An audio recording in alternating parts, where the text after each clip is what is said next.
Okay, let's go to Introduction for Managerial Accounting. That's chapter 17. Then you have the weekly discussions, obviously. And those are the cool problem video solutions that I like to at least cover some portion of it as much as possible. And then you have a homework for, let's say, chapter 17 and few quizzes. And you don't like to go through assignment, like make a shortcut, because first you have to learn. So in order to learn, those are problem videos that you like to watch, definitely. And then you go to your chapter, and every chapter has few opportunities to practice a little bit. And those are non-graded with feedback, multiple choice, fill in the blank. So if I go to chapter 17, you will see right now. And there is a little bit description of chapter 17 here. And those are things that we would like to cover in this chapter. So let's go to chapter 17.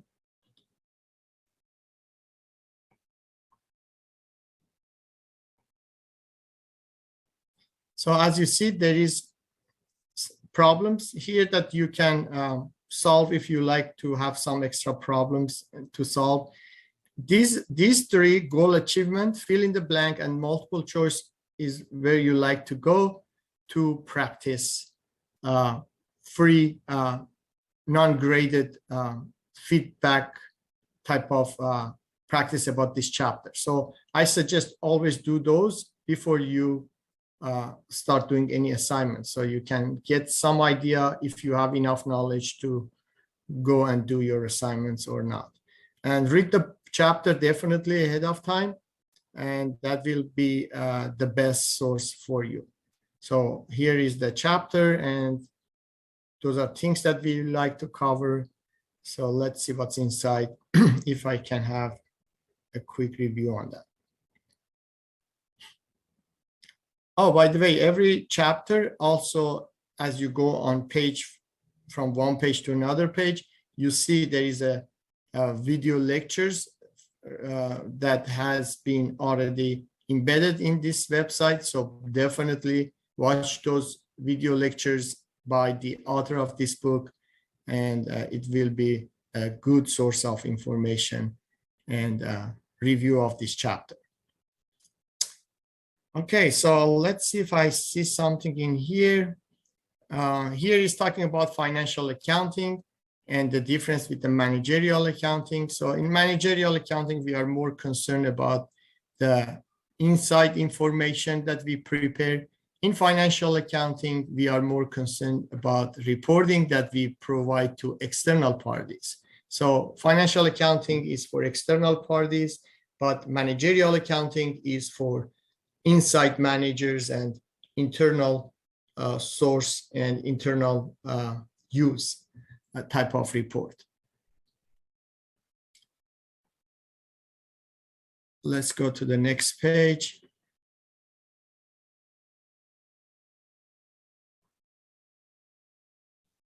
So what are we doing in managerial accounting? We try to always plan ahead of time. That's what planning is. As a manager, you cannot just wait till last moment. You have to plan always ahead of time, like have an annual budget for next 12 months, let's say.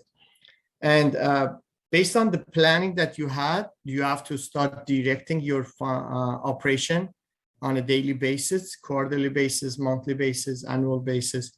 And at the end, you need to have a controlling to see what's going on, what is the results, and where are you at that point, and what you want to do in order to stay based on your planning.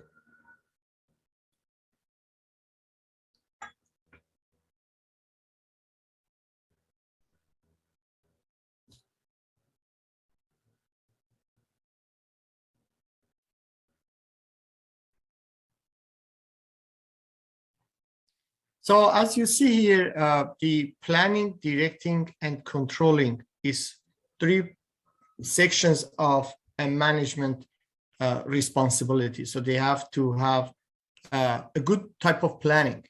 And based on that plan, they direct, and based on that direction that they are having on a daily basis, at the end of the day, they have to see if they have to control it. They have to see if everything goes based on the plan or not. So in regards to planning here, there is a good picture. It shows planning includes strategy, positioning, and budgets. So what type of strategy the company has, what's the situation where the company is located, and where is the standing in the market.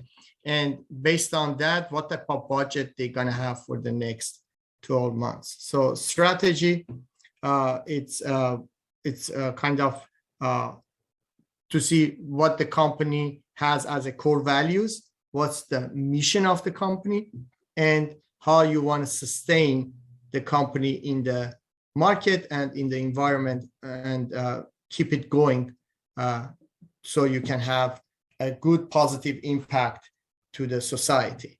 So that's the strategy. But then you say, okay, based on that strategy, how do I want to do the positioning? And positioning is about, let's say, looking at the cost volume profit analysis, CVP, they call it. And they want to see what's going on in the global trade and transfer of those resources to our side, and how do we want to have gain and have those materials that we need on time in our production site, let's say. So the last thing is also branding. How do we want to brand our production? How do we want to have a good competitive pricing for the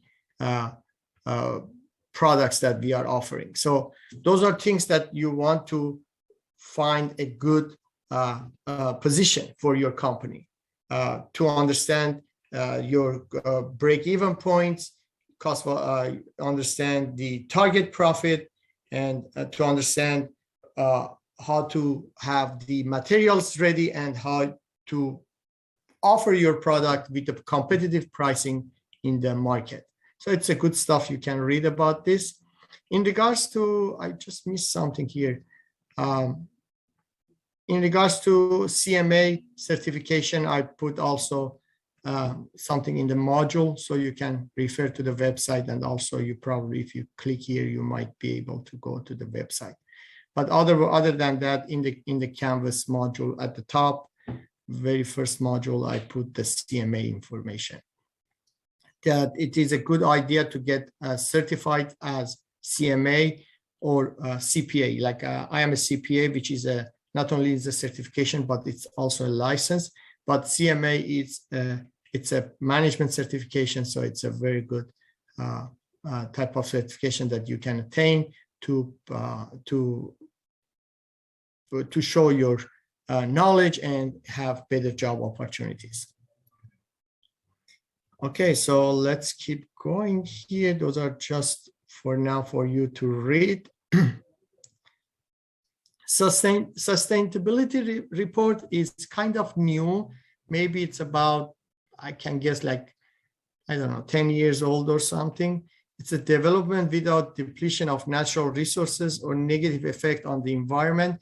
And there's a report that big corporations, they provide to their stakeholders in regards to how the company is doing in regards to being sensitive to environment. In regards to budgets, okay, every company has to have a budget. Obviously, we're gonna have a chapter for that. So in the budget, you want to know what type of operating budgets you have, what is your operating forecast, sales, cost of goods sold, materials, what materials you need, what type of labor you need, what will be the cost, do you need any, what type of capital you need in order to get that operating going. So that's the capital part of it. But okay, the capital, how do you want to raise that capital? There's two ways to raise the capital. Either you issue stock or you do you borrow it. So some way, somehow you have to finance that capital by issuing stock or borrowing. There are two ways to do that. We call it debt financing or equity financing. Equity financing means issuing stock to raise capital for the operation, and debt financing, that means borrowing in order to have capital for the operation. What's the difference? There are some differences in those two regards.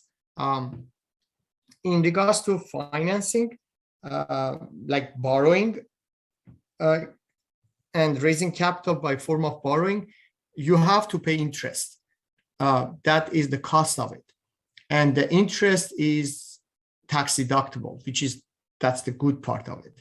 So you have to pay interest, but it is tax deductible. However, in regards to equity financing, your cost is the dividend, and you normally pay dividend, but you don't have to pay dividend. So it's that's the good thing. You don't have to pay, but normally you pay. But when you pay dividend to your shareholders, to keep them happy, right? But the bad thing about dividend is not a taxable item, tax deductible item. So interest expense is a tax deductible item. That's a good thing, but dividend is not a tax deductible item. But either way you go, when you raise capital by form of equity financing or debt financing, either way you have some cost. If you do equity financing, the cost is the dividend that normally you pay. In case of debt financing, that is the cost of interest that you have to pay. So those are things that you have to consider. And normally companies, they have to come to a point to understand what is the best amount of equity financing ratios that you want to borrow and what portion you want to do equity financing or debt financing.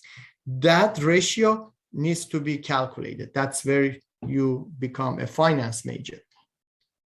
And you get to the point that you calculate your WACC. WACC is weighted average cost of capital. And every company has a WACC, a weighted average cost of capital, a cost that you need to generate from your operation no matter what, just to survive in the business. And the other name for that is hurdle rate. There is another name for that. We call it minimum required rate of return. Those are all same thing, but different names. The whole thing idea is to understand what is the minimum required rate of return of your operation in order to be able to stay in the business. And obviously, whatever operation you have, you like to have a little bit more income than your minimum required rate of return, obviously, so you can have some form of income at the end after paying the cost of financing. Okay, so let's see. And here it says, what is directing? Directing is about costing, about production. So you need to know what the cost of your production are. You have to know what are your final production, and you have to have some analysis at the end as a form of directing the overall operation of the business. So here says, what is the costing? So there's a picture here. It says costing is about the job. Is this job order costing or process costing or activity-based costing? What type of costing you want to use, which method you want to use, depends on your business. And when you are looking at the costing, you want also to know the concept of the costing and how you absorb the cost into your production cost calculation, and how do you want to go forward with a proper sell amount. So you have to know the cost of your production no matter what, because after you know the cost, then you can decide what would be your proper selling price. If your cost calculation is not properly done, then you cannot be competitive in the market, because your cost calculation might be wrong and you believe the cost is high, or you believe the cost is low. Either way, because of miscalculation of the cost, then it will be very hard to choose a good selling price and also stay competitive in the market. So what is cost accounting? Cost accounting is the process by which an organization's cost is collected, assigned, and interpreted into the final decision of choosing the sell price. So cost accounting is about how you wanted to calculate the cost. We have job costing method, which is a costing approach whereby actual labor and materials is tracked for each job or product. What it means is you have one job at a time that you never do it again. So every time you get an order, that order, it's a job by itself. And every time your job is different, the job that you are doing for someone else. Those are not the same thing. If the production is the same thing, it's not job costing method. It is process costing method. In the process costing method, you are doing the same thing. You are producing the same thing over and over and over. Let's say you are producing cans of olive, right? So the can, olive inside. You do millions of those cans, or you produce chips. So it's the same chips, same bag, millions of it, over and over. So that's a process costing. But let's say if someone says, I want to have a specific, let's say, audit. I want an audit of my financial statements. Okay, audit of a financial statement of a company, it's a job costing because it's a specific job. And every job depends on the size, depends on the situation, can be very costly, can be less costly, so it's different. But in process costing, everything is the same. So here says a product costing method particularly well suited to situations where production happens in a continuous process, same thing over and over. And that's how process costing is, and we will look at that also. So we're gonna learn the job costing method and process costing method.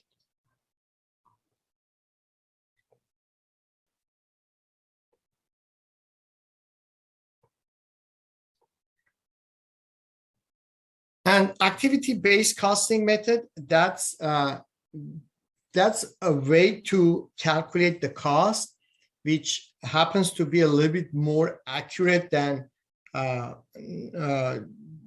not using ABC system.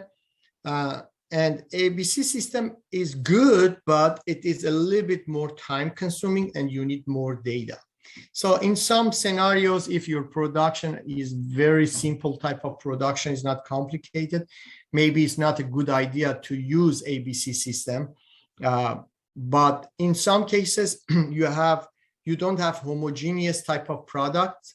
Your products are kind of totally different than each other. Let's say you are producing, for example, cell phone and camera. So you see cell phone and camera are those two different things. If you are producing different type of cell phones, then maybe ABC system doesn't need it. Maybe it's not needed. But if your productions are not homogeneous and they're different, you might have a good cost calculation if you use ABC costing. So here it says, let's read it. It says a costing system for situations where overhead is high and or a variety of products are produced. So here is the variety of products. That means they are not homogeneous. And costs are traced to activities, and then activities are allocated to the production. If you use ABC system, then you might calculate the cost more efficiently. And if your cost calculation is more efficiently, then your final cost will be different. And based on final cost, then your selling price will be more competitive in the market, right?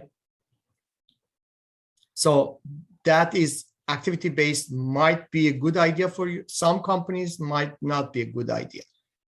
The reason is it is costly. It is time consuming, and it needs data to be collected to go towards ABC costing.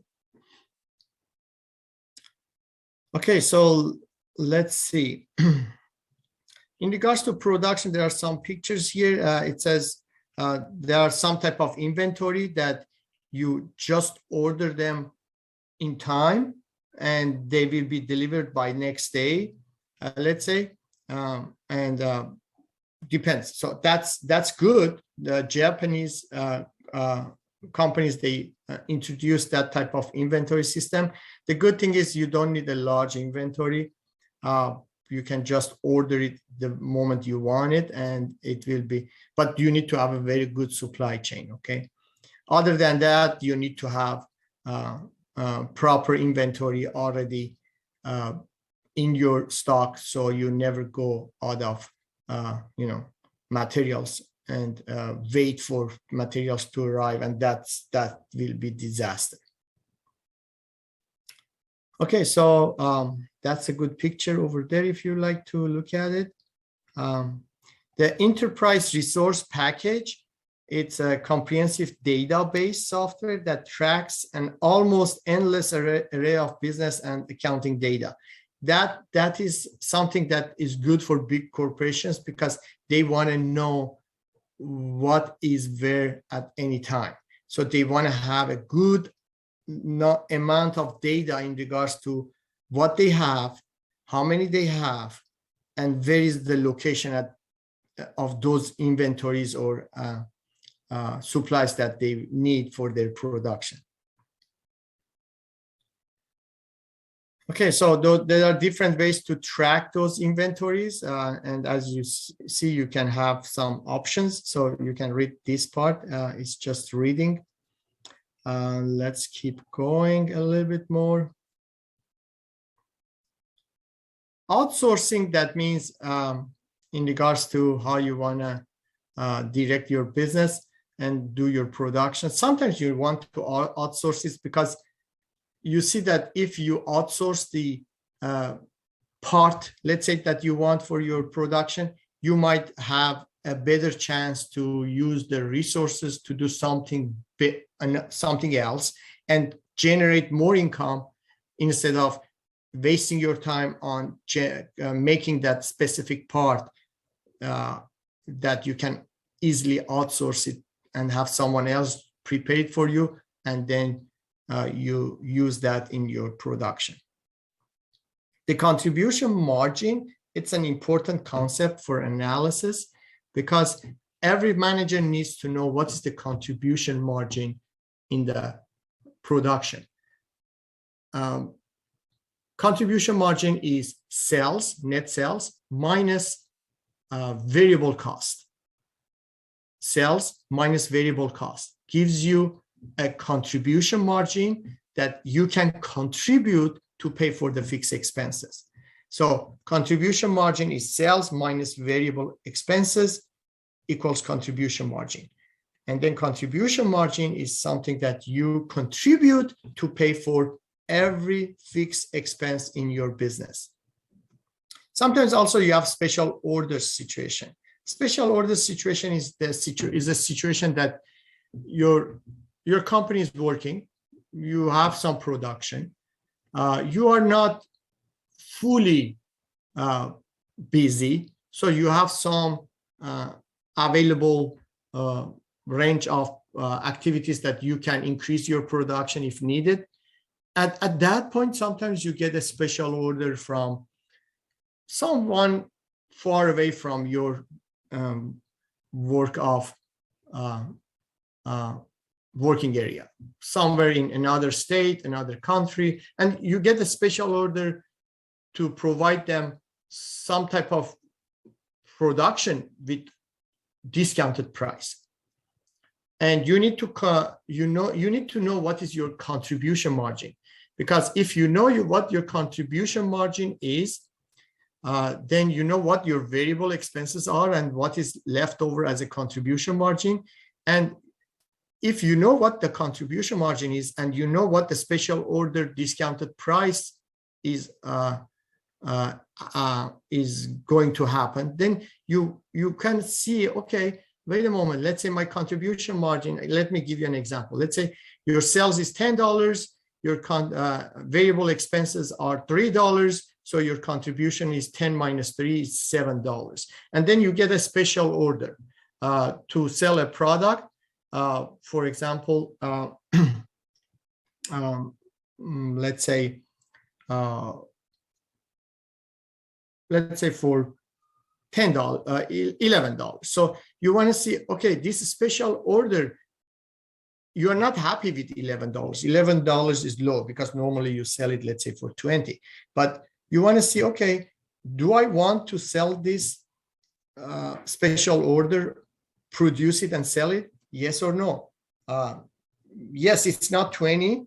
It's deeply discounted special order, but do I have open capacity to increase my production to satisfy this special order or not?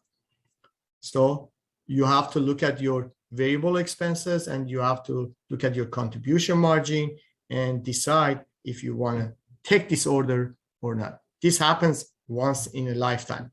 Do you want to take it or not? You might have a little bit of extra income without a need to hire anyone else, additional employees, or making another factory or anything, just doing it by the resources you have. So it's a good concept.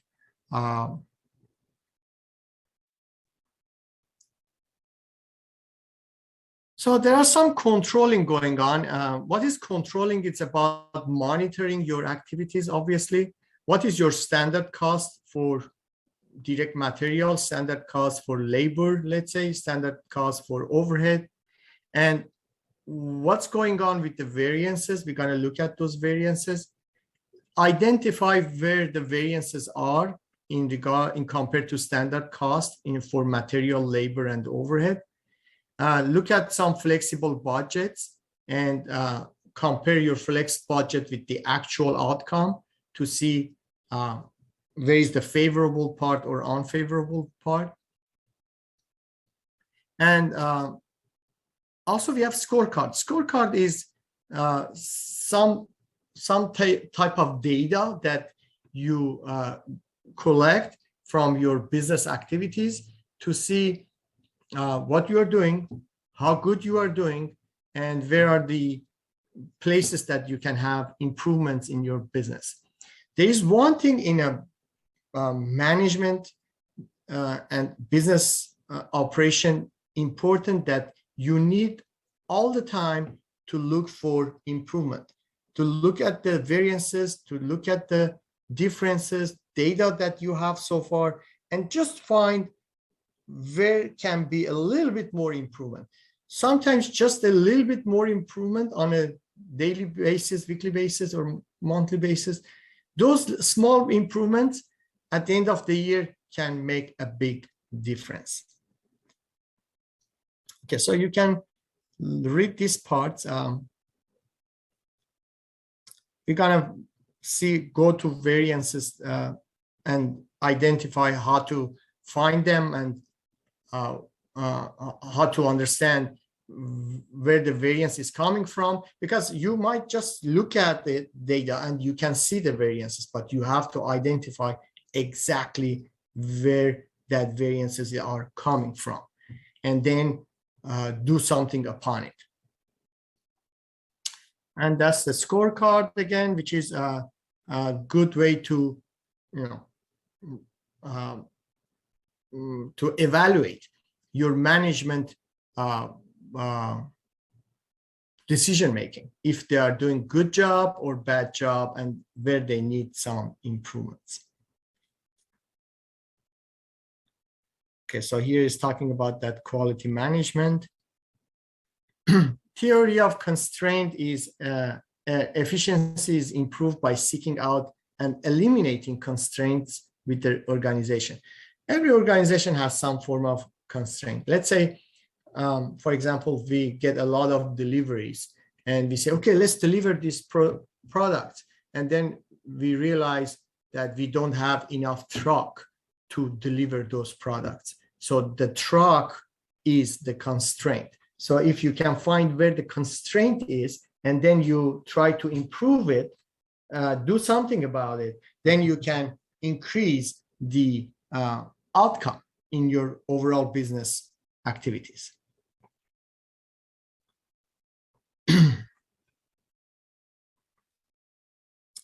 Okay, let's keep going.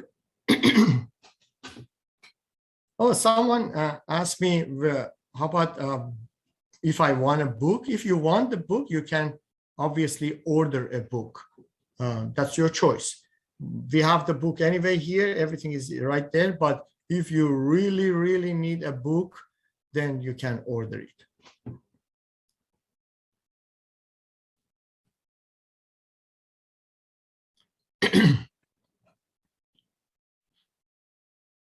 So what are the, again, make sure you always watch those lecture videos that you have on every page and read the page carefully. Here it says, what are the cost components of a production? There are three things normally you need to make something. When you want to make a product, three things are necessary. One of them is direct material. One of them is direct labor. And the last thing is manufacturing overhead. Direct material is something that you directly use in the production. Direct labor is the person who directly touch the product and make the product. Okay, those two are easy. But what is manufacturing overhead? Manufacturing overhead is something that you cannot directly trace it into that specific product. Let's say utility cost. Let's say factory manager. The factory manager is not touching the product. The factory manager is just managing it. So factory manager salary is an indirect cost. Let's say you have glue. You are producing something and you need to use some glue. Okay, the glue is very hard to trace how much glue you are using. So, because something is hard to trace, you put it as indirect material. If you have someone who is cleaning the factory and doing factory maintenance for equipment, that person is not doing the production. That person is just helping the overall operation. So that will be indirect labor. Factory equipment depreciation, it is overhead. In financial accounting, you learned about depreciation expense. But in manufacturing area, the depreciation expense doesn't exist. We call it overhead. You don't call it depreciation expense. Yes, it is depreciation expense, but you don't call it, you don't label it as depreciation expense.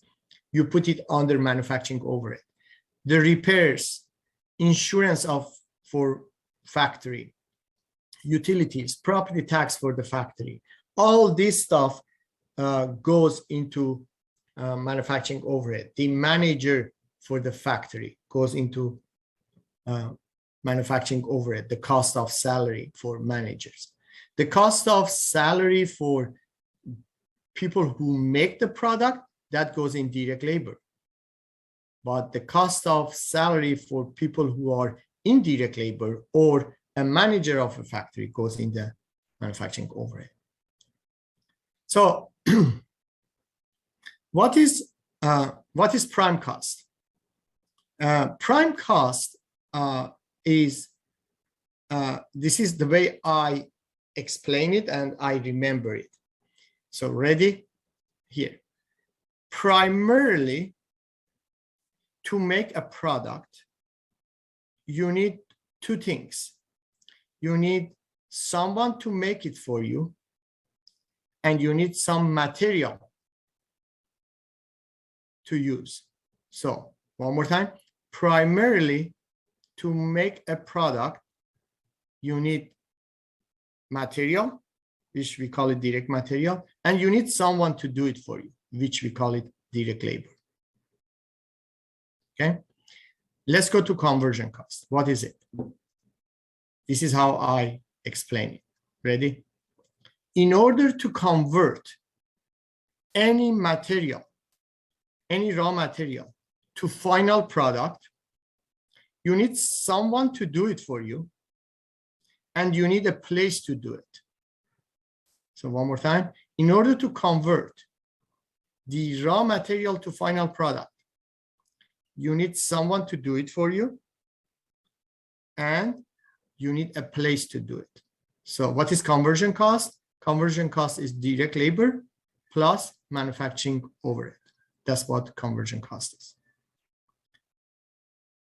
So what is SG&A? Selling, general, and administrative cost, which we call it period cost. So I'm going to show you something, and I want you to look at this very carefully and put this in your mind all the time. So anytime we are talking about anything related to managerial accounting, you can easily remember this picture, and you can easily say where that cost is going to go. So let me share my screen with you, and we go from there. Okay, so I'm gonna go to my camera, desktop camera. There you go. I'm gonna put a pin on that so you can see it. Okay. Ready? Watch. This is an income statement, and company name is at the top, name of the report in the middle, and the proper date. This is what you learned in financial accounting. Then you start with the net sales or net revenue. Okay, let's say 10,000. And then you have cost of goods sold. And that is, let's say in this case, $4,000. And then you get gross profit. And that's $6,000. In managerial accounting, this is where we are mostly working on. How to calculate that cost of goods sold. Because up to this point, in a financial accounting, they always told us cost of goods sold is $4,000. And we just put it there and we didn't even think about it. It's given. But in your case, because you are in this class, now you are choosing and trying to find out how to calculate this cost of goods sold. And the cost of goods sold is what? Is the direct material. That's what you need. Direct labor, someone to make it for you, and manufacturing overhead. If you have all these three items calculated properly, then you know what the cost of the production is. And because you sold it already, then it becomes cost of goods sold. So the cost of production times number of units sold it becomes cost of goods sold. So you need three things to make something, which is direct material, direct labor, and manufacturing overhead. Okay.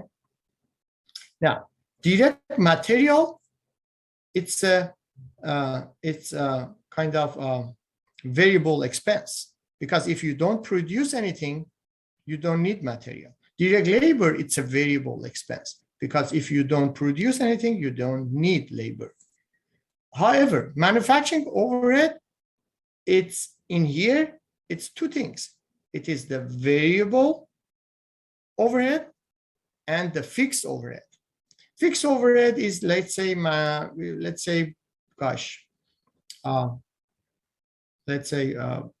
factory rent. It's a fixed overhead. Factory utility, it's a fixed overhead. But think about factory utility. If you produce nothing, your factory utility fixed cost will be just the fixed cost. Let's say $100. But if you start producing, you're gonna use more electricity, more utilities, more water. So in that case, that will be the variable part of your utility. So your utility expense by itself is two parts. It is fixed utility expense and variable utility expense. So manufacturing overhead is technically fixed and variable. Direct material is variable expense. Direct labor is variable expense, because if you don't produce anything, you're not going to pay for any of those. Manufacturing overhead, if you don't produce anything, you will only pay for the fixed part. But if you start producing, then your manufacturing overhead will start going up and up, because fixed is fixed. Fixed is not changing, but the variable part of manufacturing overhead will increase. So far, so good? Okay. Then you go a little bit below. After gross profit, you have operating expenses. Under operating expenses, you have two types of expenses. You have selling expenses and general administrative expenses. Okay, so those are operating expenses below gross profit. Those two things happens every period. Those two things happens every period. No matter if you produce something or you don't produce something, those selling expenses and general administrative expenses, every period normally they happen. So that's why we call them period cost. Then what is this? This is product cost. So this is a product cost.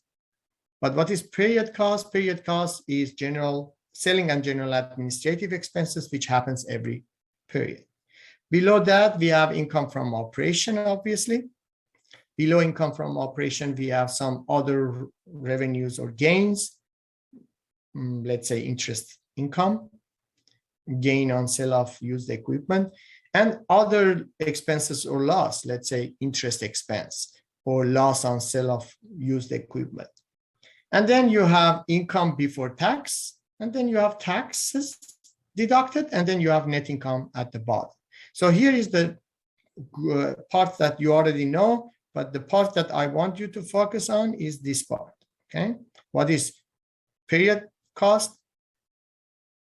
What is product cost? Which one is variable? So this is a variable, this is a variable, this is fixed and variable.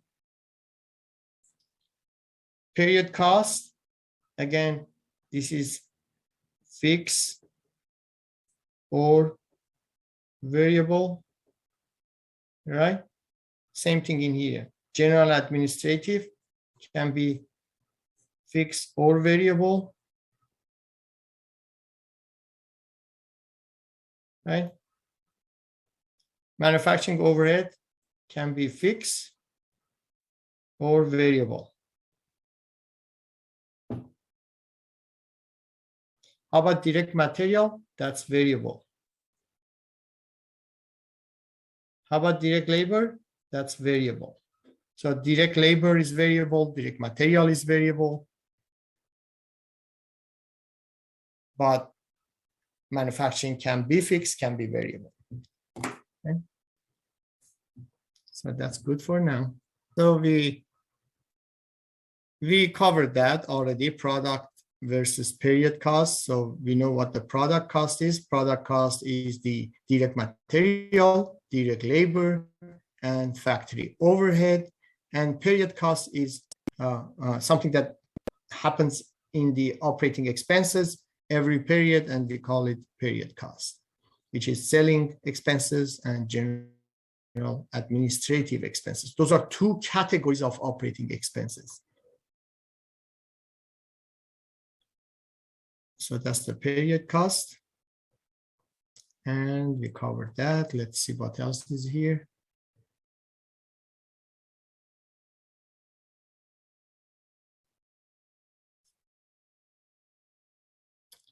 Okay, so in the manufacturing, before we talk about manufacturing, let's say merchandising. In a merchandising type of business, which you learned that in accounting, financial accounting, in a merchandising business, you have inventory. That's what you have. You buy t-shirt and you sell t-shirt. So when you buy t-shirt, that becomes your inventory. When you sell t-shirt, that becomes your cost of goods sold. There's nothing else. However, in a manufacturing environment, which is the focus of managerial accounting, you have three types of things. We call it so-called inventory. The first one, we call it raw material inventory.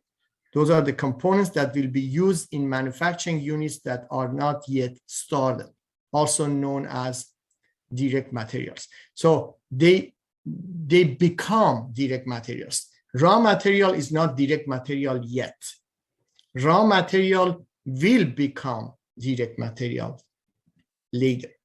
For now, it's just raw material. And we call it raw material inventory.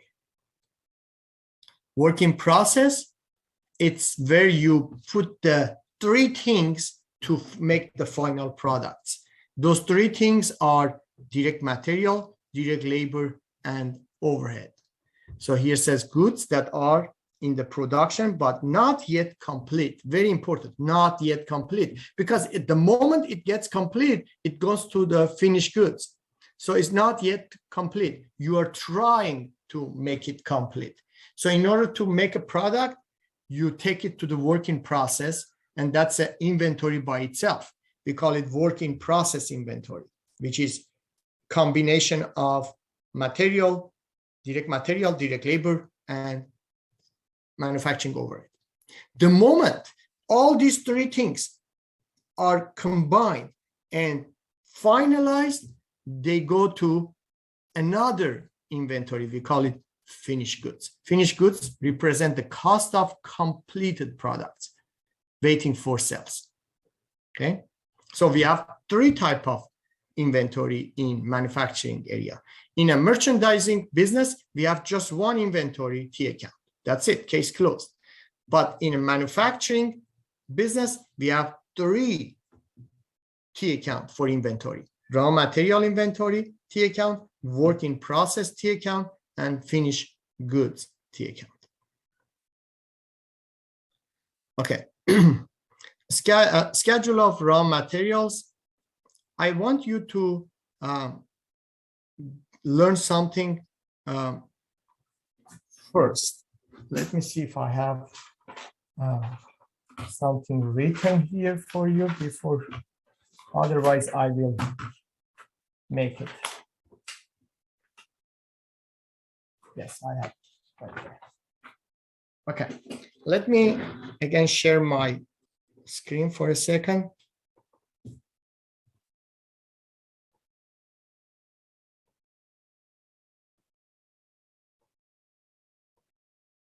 So here we go. That's what I want to share. I want you to remember this letter, BASE, B-A-A-S-E. B-A-A-S-E, BASE. We're going to use BASE in accounting in several places. And we're going to use it in managerial accounting a lot. So beginning, added, available, subtract, end. We're going to use base in different inventory calculation to get the materials that has been subtracted and transferred to the other side. Okay, so remember this base. It will be useful for this class. It will be useful for accounting. It will be useful for your CPA examination if you want to become a CPA in future. So it will be, all you need to write is just write base. You don't need to write fancy like that because that is time consuming. You want to be very efficient. So you just write base and then you plug in your numbers that you have in the problem, get one of them that is missing, choose the right answer, move on to the next question. Okay. So let me stop on this and camera and share my screen again. Okay, so you are looking at the schedule of raw materials at the raw material T account. In the T account, you will see that there is a beginning balance in the raw material inventory. So that will be beginning. And then you have some net purchases. What is net purchase? Is purchase of raw materials less discount, purchase discount, less purchase return and allowances. Finally, you have net purchase. So beginning raw material plus net purchase gives you raw materials available. Okay, raw materials available less ending raw materials inventory gives you raw materials transferred to the other department, other T account. So here is base, BA, beginning, added, available. BAA, S, subtracted, and is in here, base. So if you use base, you will get the same results. So $135,000 of materials we had. We added another 620. The available was $755,000. At the end of period, or end of the year, or end of the month, we had 160,000 raw materials left over in the inventory based on our physical count. So how much raw materials has been transferred to work in process? That's $595,000. Okay, so that 595 goes to schedule of work in process. Now let's go to schedule of work in process. So this is T account number one. We call it raw materials inventory. Raw materials inventory. Now, second T account right next to it is work in process T account. So in the work in process T account, in order to calculate what has been completed and transferred to the finished goods, this is what we do. We prepare a schedule of work in process. So schedule of work in process, again, company name is at the top, name of the report, and then proper date. And then you start base again. Remember I said base is going to be used all the time? Here we go. Base, beginning, added. Beginning, added.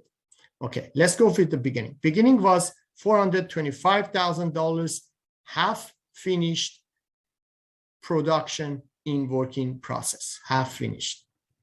That means it's not complete. Then you add. Okay, what has been added?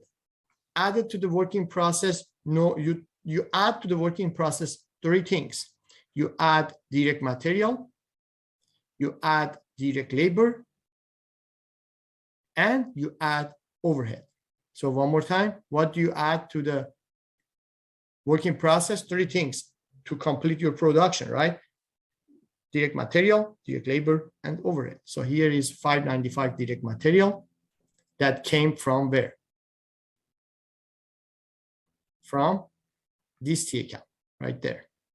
So from the T account of raw materials inventory, 595 has been transferred into T account of work in process. Very good. And also we put some direct labor costs into work in process. So we pay for that labor and we put the cost in here. How about factory overhead? Okay, factory overhead, there are a few things. They are not just one thing. They are direct, indirect material, indirect labor, some utilities, depreciation, insurance, maintenance, property tax, so on and so forth. So you list them in here, add them, and that will be your total factory overhead that has been applied. Okay, so those are added part. You remember I said base, BA, beginning, added. Added is 595, 405, and 200. So add them up. So the added is $1,203,000. So beginning was 425, 1.2 million has been added. So available in the working process is $1,625,000. We call it total manufacturing cost. Total manufacturing cost. Okay. How much did we spend on the manufacturing total? 425 from beginning. We added another 1.2 million. So total manufacturing cost is 1,625,000. This is the available part. So beginning, added, available. Okay. Now we deduct the ending. Ending in the working process is $625,000 worth of estimated job left still in the working process. Okay, then what is transferred then? If the end is 625, so 1,625,000 minus 625, it gives us cost of goods manufactured and transferred. Cost of goods manufactured and transferred to what? To finished goods.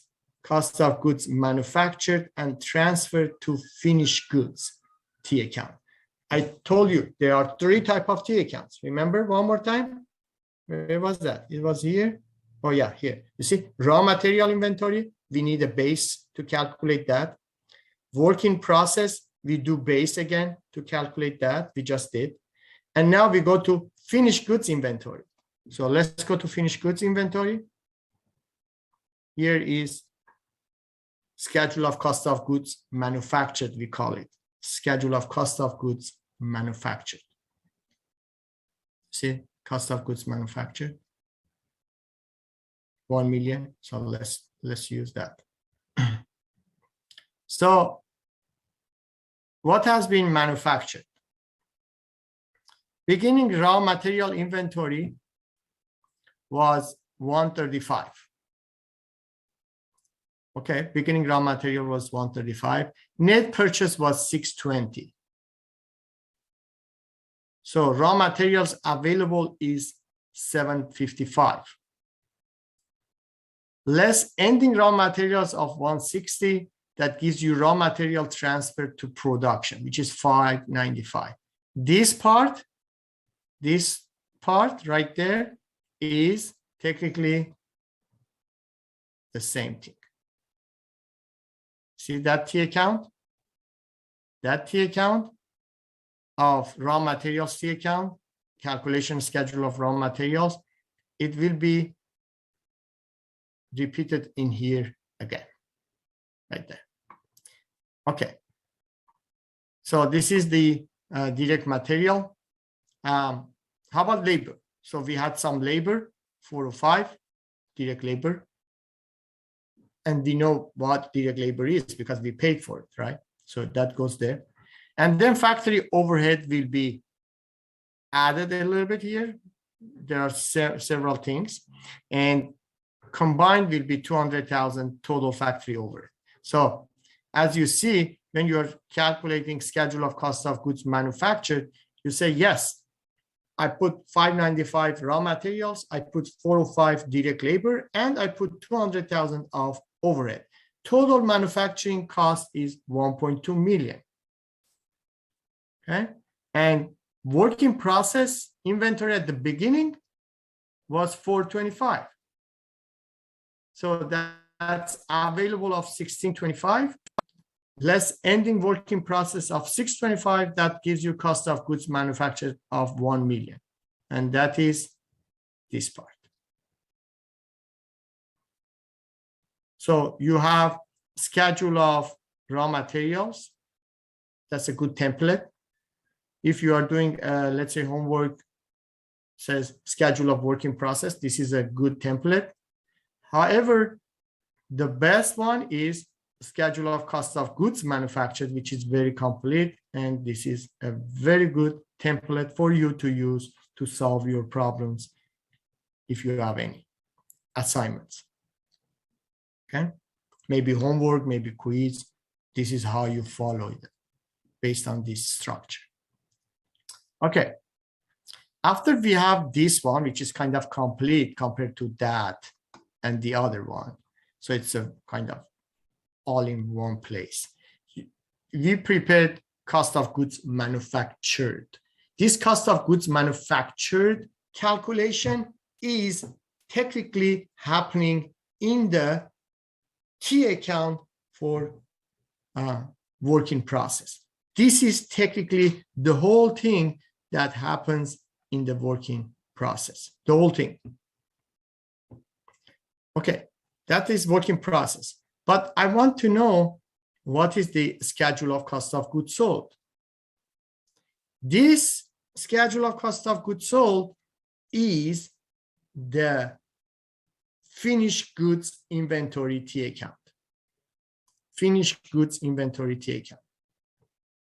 Okay, so let's go from the top one more time just to review what we are doing. We are going to look at 3 T accounts: raw material T account, working process T account, and finished goods T account. Remember the T account from financial accounting? Okay, so let's go to raw material T account. Where is raw material T account? This is raw material T account. Okay. Where is the working process T account? Here is the working process T account. Okay. Where is the combination? Right. This is the raw material T account. This is the working process T account. And this is a complete, again, working process T account, including direct material, direct labor, factory overhead, and then beginning working process, and then cost of goods manufactured, which is same thing. Okay. Beginning in working process, beginning base. You remember base? BAASE. Beginning, added, available, subtract, and then this one is subtract, which is subtracted from cost of goods working process T account and transferred to the finished goods. So where is the finished goods now? Finished goods is this one.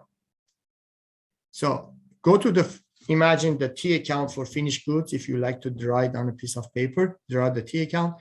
The beginning finished goods inventory, those are inventory that are completed, is 250 from last period leftover. Cost of goods manufactured and transferred to the finished goods T account is 1 million, which is coming from here. So available finished goods for sale is 1.250 million. Finished goods inventory at the end because of physical audit, we know it's 190. So 1.250 minus 190, it gives us cost of goods sold $1,060,000. And that's transferred to the cost of goods sold T account. Make sense so far? Okay, so we were looking at the 3 T accounts, okay? And here are the schedule for each T account that I went through. Income statement shows sales, net sales, minus cost of goods sold. And where is that cost of goods sold coming from? From here, right there. Now you know where is that cost of goods sold coming from, because previously they were telling you, but now you know where and how to calculate that cost of goods sold in a manufacturing company. And that gives you a gross profit minus 2 types of operating expenses, which is selling and general administrative. That gives you a net income of 320,000. So now, as you see, you just learned how to calculate that 1,060,000 by going through these 3 T accounts from top to bottom, from raw material T account to work in process T account, and then finished goods T account.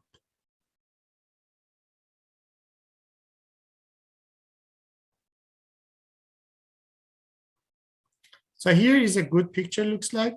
So here is the raw material. Raw material, a portion of it goes in the balance sheet if it's not used. The portion of it that is used goes in the work in process. Direct labor goes into the work in process. Manufacturing overhead will go also into work in process. Now, the work in process, some of it is not completed yet. That goes into work in process inventory T account in the balance sheet. The portion that is completed goes in the finished goods T account.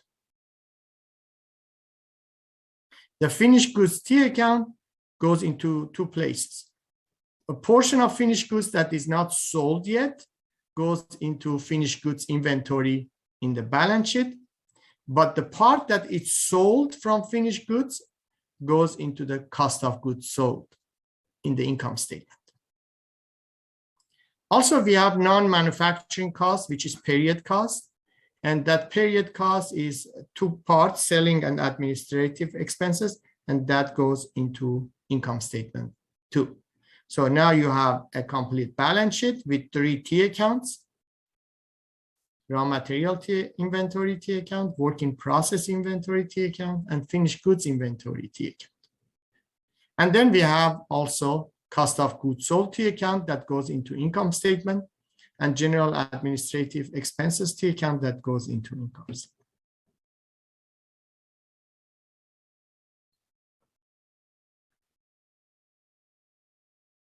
Okay.